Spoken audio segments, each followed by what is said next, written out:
வேலுண்டு வினையில்லை மயிலுண்டு பயமில்லை என்பதன் பொருள், முருகப்பெருமானின் வேல் ஞானம் இருந்தால் வினைப்பயன்கள் இல்லை, மயிலின் மீது அமர்ந்து வந்தால் பயம் இல்லை, குமரனிடம் குறை இல்லை, கந்தனிடம் கவலை இல்லை என்பதாகும்.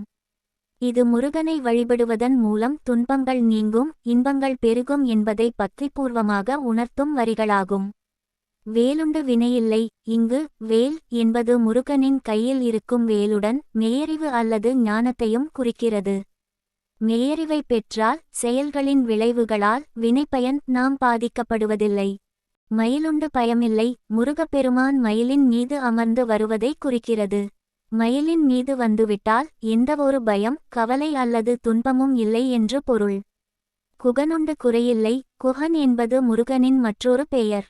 குமரனிடம் நாம் சார்ந்திருந்தால் எந்த குறையும் ஏற்படாது. கந்தனுண்டு கவலையில்லை. கந்தன் என்பதும் முருகனின் பெயர். கந்தனிடம் முழுமையாக சரணடைந்தால் கவலை என்பதே நம்மிடம் இருக்காது.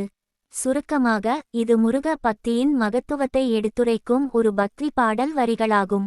இந்த வரிகளை மனதிற்குள் நினைத்து முருகனை வணங்குபவர்களுக்கு அனைத்து துன்பங்களும் நீங்கி நற்கதி கிடைக்கும் என்பது பக்தர்களின் நம்பிக்கையாகும்.